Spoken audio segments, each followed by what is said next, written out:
All right, guys and girls, welcome back.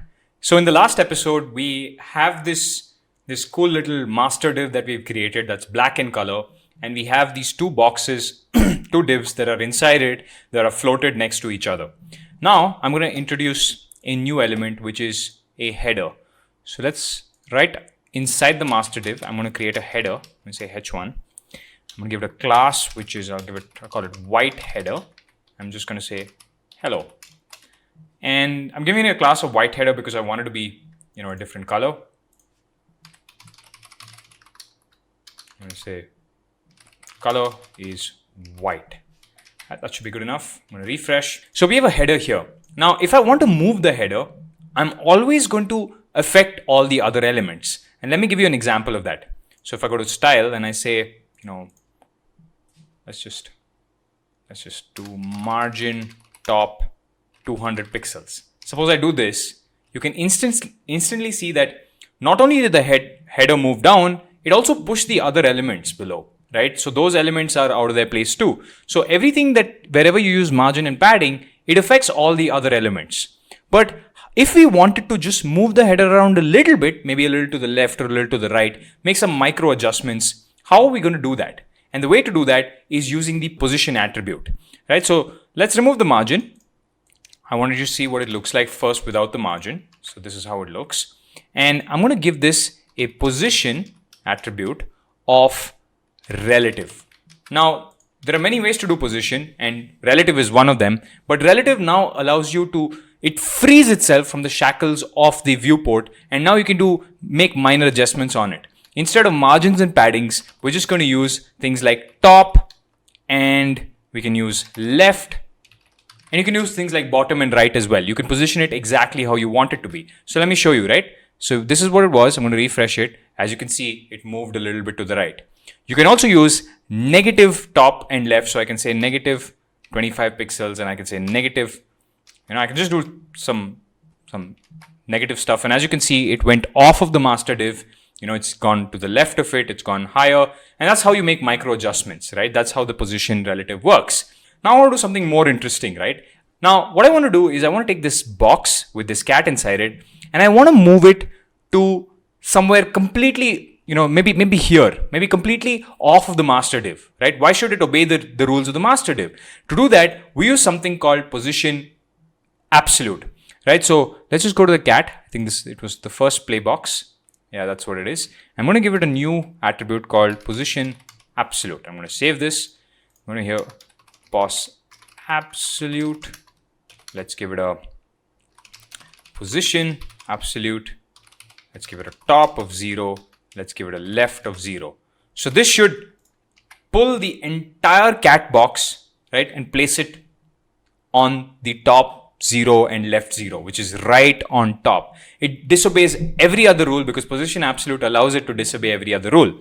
Now, what if we wanted to make it play along with the rules? What if, we wanted this cat box to play with some rules, right? So now this cat box, which is here, maybe let me just show you how position absolute works on the other end. So say we want to do bottom 0. Let's stick it to the bottom. Let's do right. Maybe we'll do 200 pixels, right? And if I save this and see this, you can see it's at the bottom and it's 200 pixels from the right. So you can be very specific about where you want to place it. But there's a problem with this, right? If I resize my browser, as you can see, the place where the cat is changes, right, along with the browser because it's stuck to the bottom of the browser. While this is really good for, say, something like Facebook chat, where you have a chat that's stuck to one side of your screen, maybe it's cool for that, but it's not a very good idea if I wanted the cat box to stick somewhere here. So if I wanted the cat box to stick somewhere here, what I'm going to do is I have to tether or stick or link the cat box to this master div. And the way to do that is to explain to the browser that the master div is linked somehow to the cat box. And the way to do that, especially when the cat box is position absolute, is to give the master div a position of relative, right? That's the only way to control an absolute unit. So let me show you this. So the master div, let's give it a position of relative, right? I'm going to save this. I'm going to go here. I'm going to say pos relative. I'm going to say position. relative. Okay, save that. And as you can see, now the cat is 200 pixels from the right, but stuck to the bottom, right? Let me show you this with a few changes. Let's move to minus 25 pixels and let's do minus 25 pixels. And as you can see now, we have stuck or pasted this cat box in a particular location.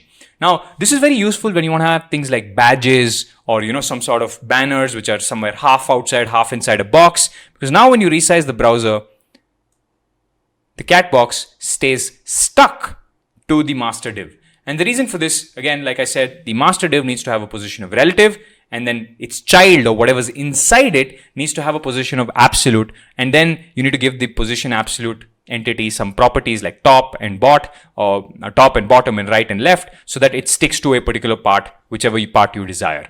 So that's it for positioning. We've learned position, absolute, and relative. There's one more positioning that I want to teach you about, which is position fixed. Right? So let me just show you that. I'm going to change this to position fixed. Right? I'm going to refresh this. And as you can see, position fixed doesn't care about position relative. You just fix it in a particular place. Now, we don't have a scroll yet, but if we had a scroll, this would be stuck at this place regardless of where you scroll. So I'm going to introduce a scroll now by making this master div very long. Right? So let me just do that. Let me go to our master div and let me give it a height of say 4,000 pixels. This is for fun, right? Save this. I'm going to refresh the page. And as you can see, a scroll bar is introduced now.